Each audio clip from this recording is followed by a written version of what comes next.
Kwazulu-Natal flood victims are also trying to rebuild their lives after floods ravaged parts of the province. Communities and organizations coming together to help with emergency relief efforts.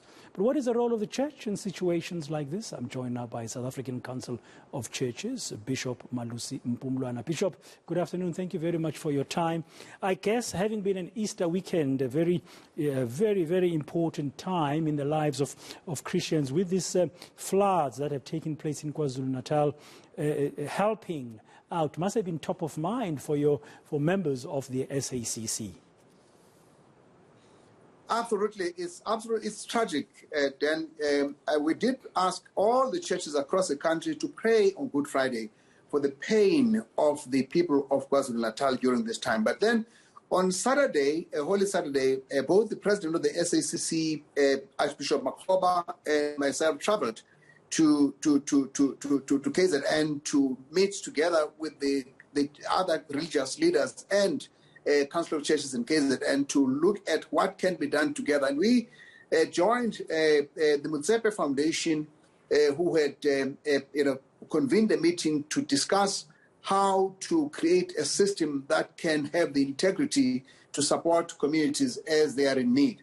And so we met with Mr. Mutsepe, Dr. Mutsepe's foundation, who has offered 30 million rand. And in that, the request is that the churches, the religious leaders across all faiths must come together to collaborate. And we've done that. We had a meeting just today at noontime today to look at the priorities and that we have determined as we understand the situation, because we did do a walkabout and all of us come away with clear idea of what is needed.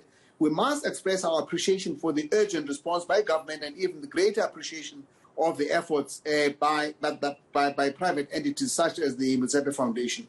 Now, this structure that's been created is chaired by SSC President Archbishop Makgoba, who then brings together the various groups, including traditional leaders, as well as with that under the guidance and patronage of King Mrs. Zulu, in collaboration with government structures at both province and municipal levels. So the priorities that we've identified. Yeah, sorry, Bishop. Just to come in there, sorry, Bishop. So you've set up this structure, which will be headed by the church in the person of Archbishop Makgoba, as you've just said, but include other stakeholders. You've met today, as you said, at midday. That meeting is done and dusted now, and you've successfully, as you were about to tell me, identified the priorities. Please expand. Yes. This is focused primarily, because this is for the initiative of the Mutsepe Foundation. Because you see, the advantage of the Mutsepe Foundation donation is that it is not encumbered by all the other bureaucratic and red tape that's necessary in government and other business operations. It prioritizes the facilitation of burial for the deceased, because there's a huge problem of burying people that need to be buried without limit the costs of keeping people at mortuaries for a long time. The water supply, already about 10 tankers have been deployed, but it's very difficult to get tankers. And where these are available, we would like to make sure that we are informed of what's available in terms of tankers that can be used, so that these can also be deployed. And also the priority of health and sanitation, toilets to be available in these halls where people are, because there are no toilets there, sanitary pads for girl children, and food security.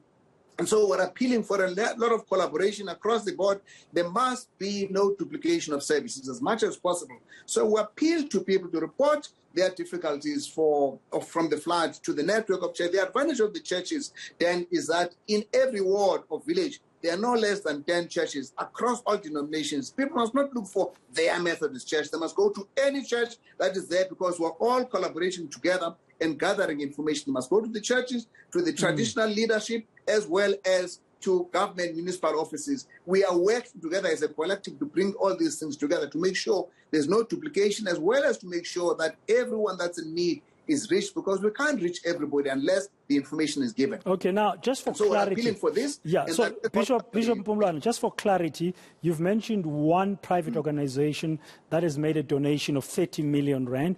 That's the Dr. Mutsepe Foundation.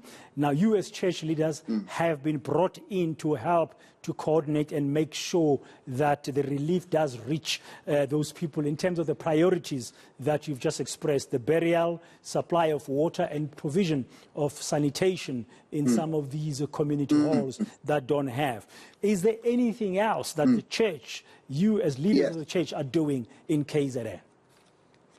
Yes. Now, let me just speak specifically for the Council of Churches. We work through the Kwazulu-Natal Christian Council, which is the KZN chapter of the SACC. They've, right from the beginning, been coordinating all these assistance and make sure that all that they can be gathered from the congregations is given where it belongs. And that is why we know that there is a network that is functioning, that reaches out to all the communities. We have something we call LEANs. These are local ecumenical action networks. And that's how the churches are organized in KwaZulu-Natal. That's why I'm saying that everybody that has a need must go to any church that's within their reach, regardless of the denomination.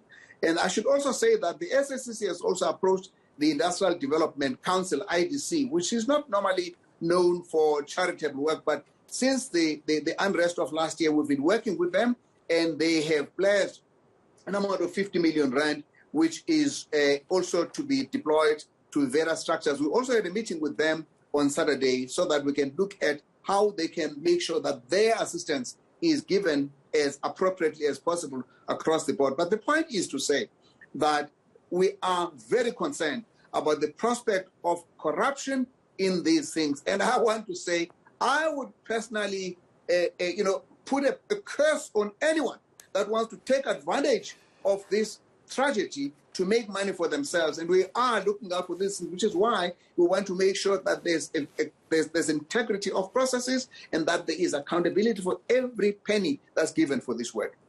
Well, I guess that was going to be my next question. How are you going to ensure that you don't have to get to the point where you put a curse on anyone who's going to grab this money under corrupt basis? How are you going to ensure, as the SACC on the ground, that the relief reaches their hands and the places in need?